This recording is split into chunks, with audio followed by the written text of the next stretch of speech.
podcast. That is our headline. Fox News guests answer to mass shootings. Plan to kill everyone you meet. That is by Peter Wade from the Rolling Stone. You can find the reading in the description on YouTube. Você pode encontrar a leitura na descrição. Here we go. Again, the title. Fox News guests answer to mass shootings. Plan to kill everyone you meet. This is from Sunday, May 7th, 2023. Today is the 21st of June, 2023. In the wake of yet another mass shooting, this time at a mall in Allen, Texas, where a gunman killed at least 8 people, a Fox News guest recommended that Americans who fear they may be a victim of the next shooting should be polite and professional, but plan to kill everyone you meet. Alex Coker, a television host and former police officer, was quoting a line that General James Mattis reportedly told troops in the war zones of Iraq and Afghanistan. But Coker now thinks that this kind of mindset is healthy for people in America. And this is a direct quote. Eu estou citando diretamente dele. Run away like your life depends on it. You need to be physically fit and run fast, Coker said. So, move, move, move. Second thing is to barricade. Try to put something between you and that gunman. And the third is prepared to defend. Like a hornet's nest, everyone comes together and go ahead and tag the guy. Enough people coming together at once will take out that armed gunman. You can take him out and override them, whether it's even a plane or a Walmart. Just like General Mattis said, be polite and professional, but plan to kill everyone you meet. Something you might say could cause someone to snap. That is the end of our reading. This is from the Rolling Stone. Again, the headline, Fox News guest answer to mass shootings. Plan to kill everyone you meet. Coming up next, all things English from the reading.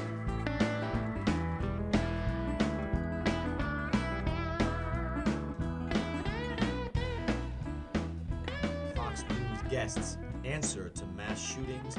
Plan to kill everyone you meet.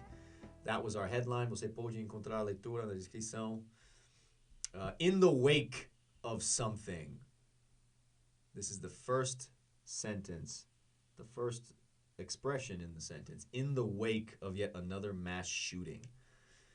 In the wake is a big expression that means após o tiroteio em massa. So after, the moments, the time after. And if you want a literal image, think of a boat driving in the water, and think of the waves behind the boat, atrás do navio, criado do navio. That is called the wake. You might have heard, or maybe you participated in a water sport called wakeboarding. It's called wakeboarding because you're surfing or snowboarding, essentially, skateboarding on water from the waves behind the boat, called the wake. So the expression, in the wake of something, means after. An example, in the wake of 9/11, 2001, Americans were very scared to travel. Gunman. Okay, maybe this is a bit easy, but gunman, one word, gunman. Remember, in English, we do not pronounce emphasis. We do not produce emphasis at different points in one word. Usually just one point. So it's not gunman, it's gunman. The gun gets the emphasis. The man disappears. The A vowel becomes a schwa, which is a gunman, not gunman, gunman. There's a vowel shift, mudança de vocal.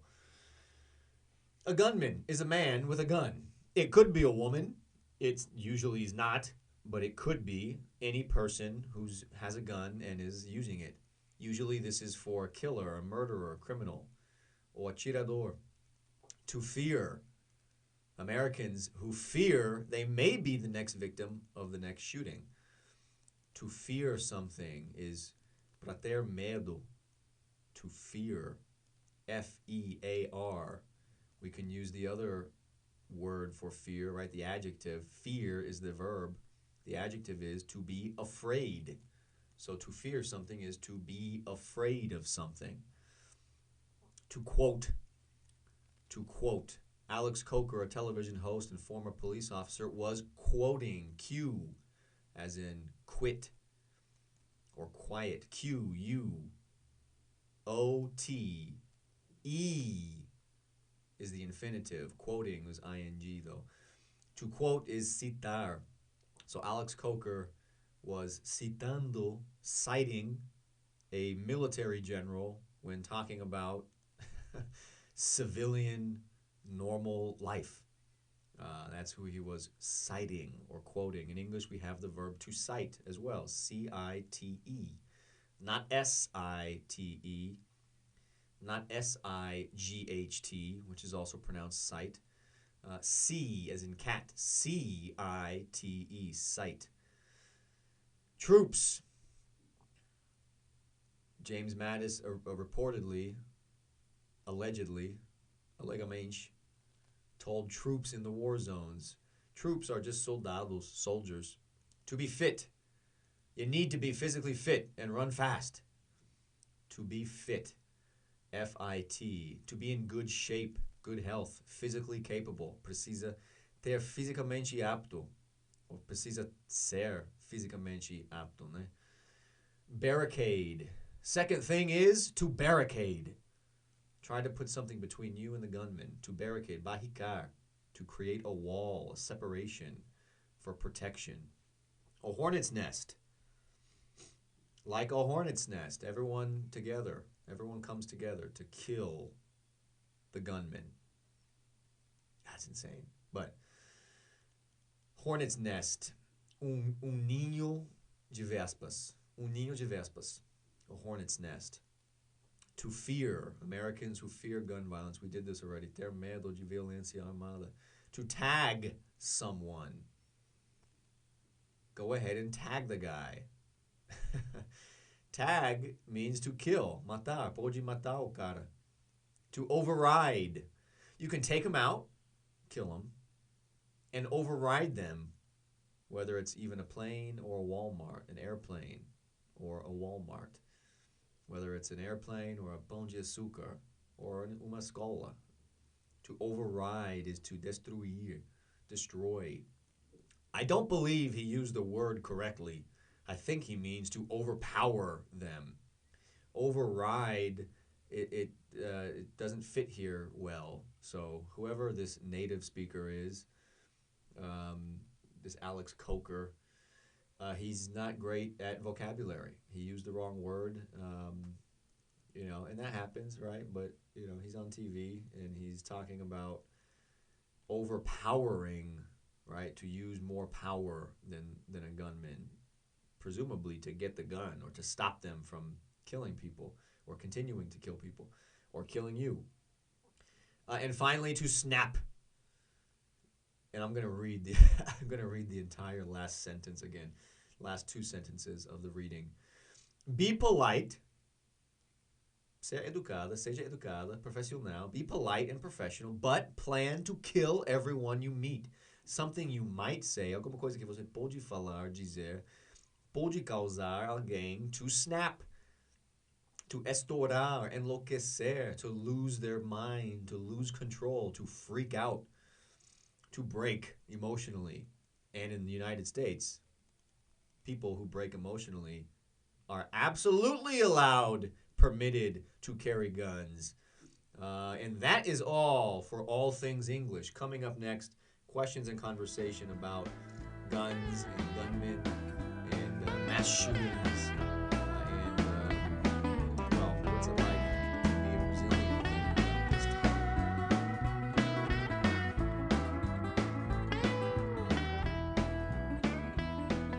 Fox News guest's answer to mass shootings. Plan to kill everyone you meet. Are you, listening to this, are you ready and planning to kill everyone you meet? Because they might enloquecer because of something that you say, and they might have a gun. I don't think that's the reality in Brazil. First, I don't think there are as many people who are about to snap. Eu acho que não tem a mesma quantidade de pessoas no momento, no precipício, né, de enlouquecer ou estourar. E também, eu acho bem mais difícil uma pessoa assim encontrar legalmente e facilmente uma arma para usar, né? Ou não no sentido que está planejando e quer comprar uma arma, mas já tem uma arma. Ou uma coisa aconteceu na vida, ou estava assistindo alguns programas de notícia demais, comendo os fake news demais, e vai tirar uma arma, leva e usa. So, I don't think the situation is the same.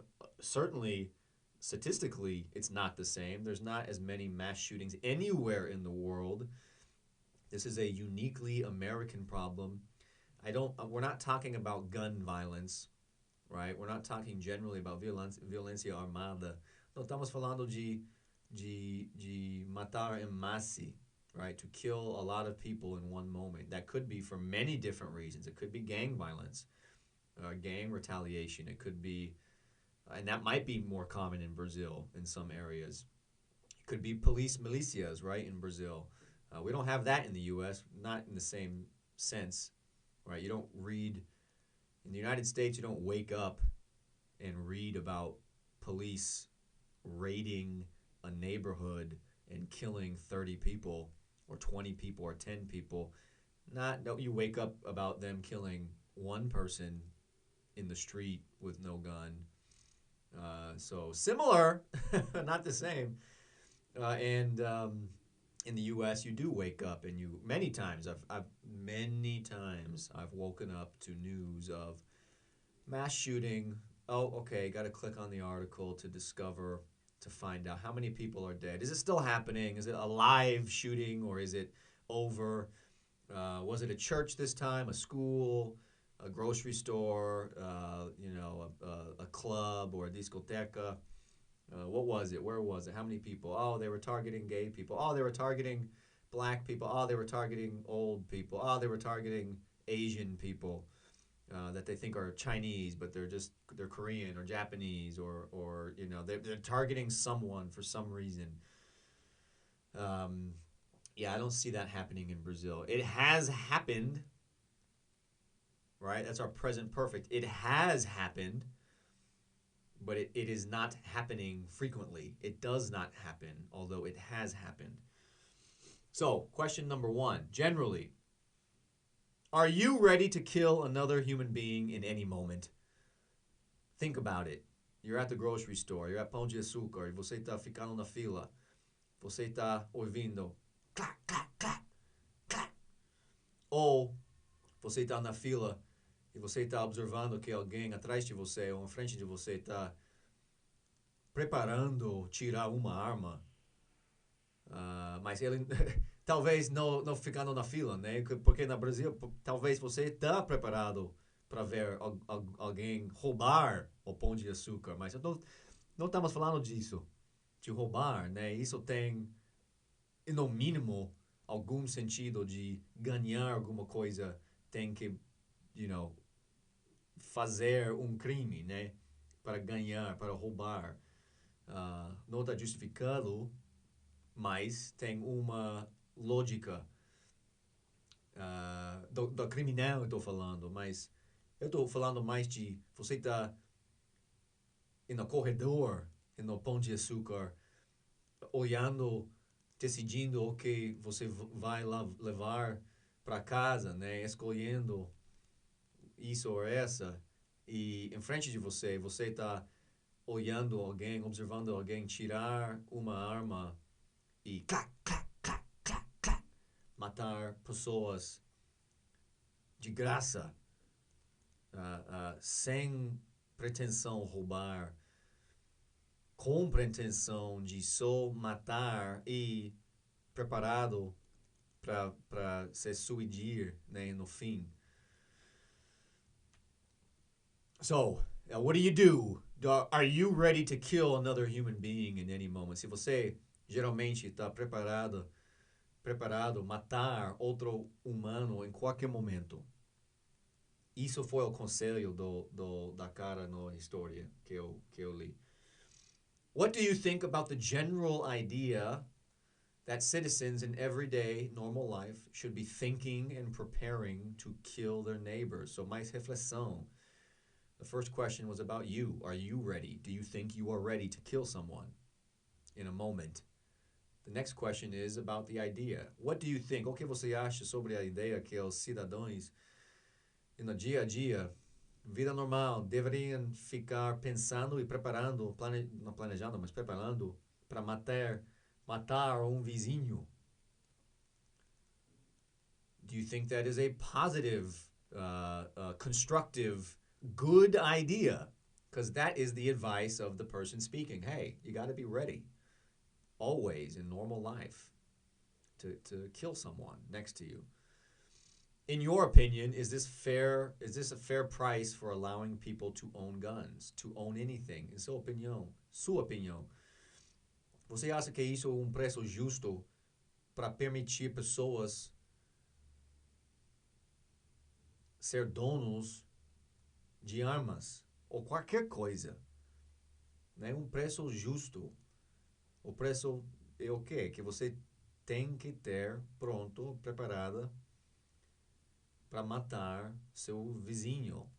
Eu não estou falando do seu vizinho no prédio. Seu vizinho fisicamente perto de você, ao lado de você. Alguma pessoa ficando na fila, alguma pessoa ficando no restaurante, ou na escola, no parque, no discoteca.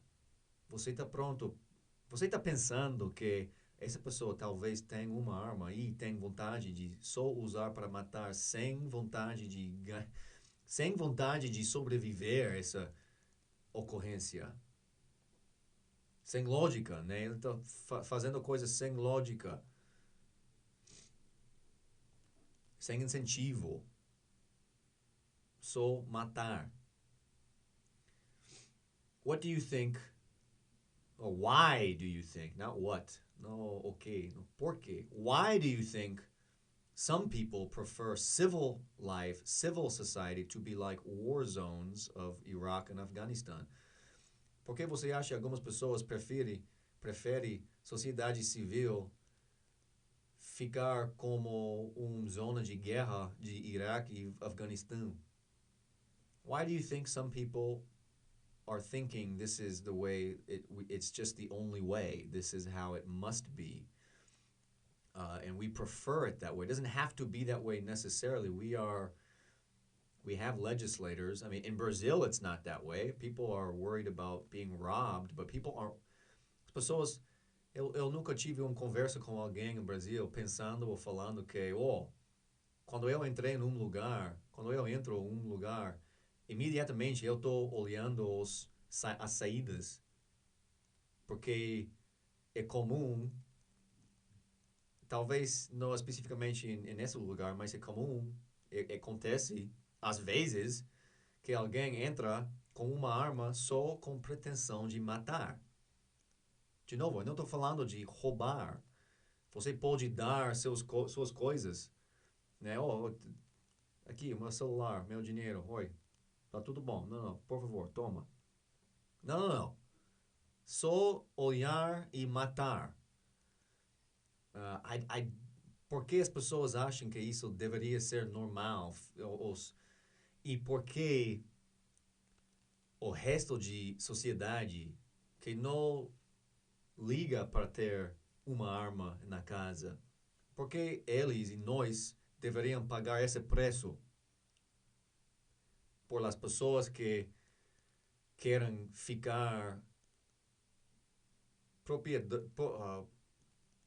propriedade, não, proprietore, owner, dono de arma, né? Why are we paying that price, the rest of us, for people who just want to have guns? And have a gun, go, no problem. But there needs to be rules. They want they want to have it both ways. They want to be the owner of the guns or of a gun, and also they want no rules about who can have a gun and when can it be taken away, or where can you have it? Where does it need to stay safe and secure? They don't want rules. That's what I'm trying to tell you. They don't want any rules. The same week that someone had killed people in Tennessee, I think at a school. I don't remember if it was a school, a church, or a grocery store. It could be any of them. I think it was a school. The same week, I think the next day, they signed a law that you don't need to have any paperwork or documentation or security or training to own a gun and have it on you anywhere. The same week, there were legisladores protestando, manifestando na Câmara, no Tennessee, sobre as armas e as leis das armas, as leis novas das armas. Na mesma semana que pessoas foram matadas numa escola. E eles foram banidos da Câmara para ter essa disposição que, ai, não, as armas não estão se tratando bem na sociedade. So, let's keep going. Do you value the difference between feeling safer and being statistically safer? Why or why not?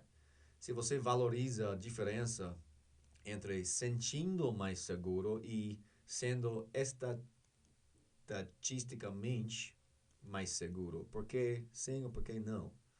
Se você gosta mais de sentir seguro contra o versus de verdade ser mais seguro. Like, for example, people are afraid of being on airplanes. They don't feel safe. People feel safer in a car. People feel safer walking on the street. But you are much safer in an airplane. Statistically, you are not likely, não é provável que você vai morrer num avião. Não, mais provável você ficar morrido ou matado num carro or como pedestre na rua. So, do you value the difference between feeling safer and being statistically safer? Why or why not? Have you ever had training or drills or practice in any of your schools, or prova in any of your schools, about what to do when a shooter or gunman is there killing people? Se você já alguma vez na sua vida tive algum treinamento, uma prova, uma prática na escola, qualquer escola que você estava estudante, sobre o que fazer quando tem atirador presencialmente lá matando pessoas. Because I have. That is common in the United States. É comum. We called it Code Red. Code Red training. I remember this was first grade the first time we had it. I was, maybe 9 years old. And they're teaching you about what do you do, because we can't do anything else. We don't make laws or change the rules or change the system about gun ownership. No. What do we have to do? We have to train our children to hide in a specific corner of the classroom so the gunman can't see you well. Some of you might be in the line of sight. Okay, but how to barricade the door with all of your desks and chairs so the gunman, even if the door opens, the gunman can't really easily get into your room. He might kill a few of you, but he can't get in the room. When you should open the door, what signals you should listen for. Is it policial? Is it atirador? Como eu vou saber? Well, tem que esperar até o policial se identificar. Where to run if you are stuck in a corredor. Se você está ficando no corredor e tem code red, atirador na escola, onde você vai correr? A coisa mais esperta para você fazer. Yeah, we have that in the United States. I'm 31 years old. We've had it for 20 years. What to do when a shooter is at your school? Do you, and I already mentioned this, eu já mencionei isso, mas do you look for exits when you enter a building? Se você está buscando as saídas, imediatamente quando você está entrando em um lugar desconhecido. Americans do that because you need to know where the fuck to run if someone just starts shooting people. So, why do I think this matters to Brazilians? Knock, knock. It's the American conservative movement, which is the Republican movement, which is not very conservative. Because if you were conservative, you would want to conserve life, right? We've talked about American conservatives or Republicans talk about abortion and preserving life, but not about children in school. And we would like to export gun ideology to Brazil. Estamos tentando exportar ideologia de propriedade das armas ao Brasil. The gun debate has not been a focus in Brazilian politics, but that is changing. There is a growing conservative movement in Brazil that looks like the conservative movement in the United States. That is, it's not conservative. Based on the successes of the American conservative gun movement that uses identity-focused themes to create wedges or space or problems in voting populations. Don't fall asleep and let these people take the wheel of your car. What am I saying here? They use hot topics to make people hot and angry, and then they forget about all of the other things that are much more important. People in the United States, I promise you, and you don't have to listen to me, Google this. People in the United States absolutely vote with one topic in their brain. Are they going to try and take my guns? If the answer is yes, I vote for the other person. I don't care who the other person is. If this person might, or se eu ouvir que eles queiram tirar minha arma, if I heard or saw on the news that someone wants to take my guns, I'm going to vote for the other guy and the other party actually. So, well, thanks for listening. This is the English language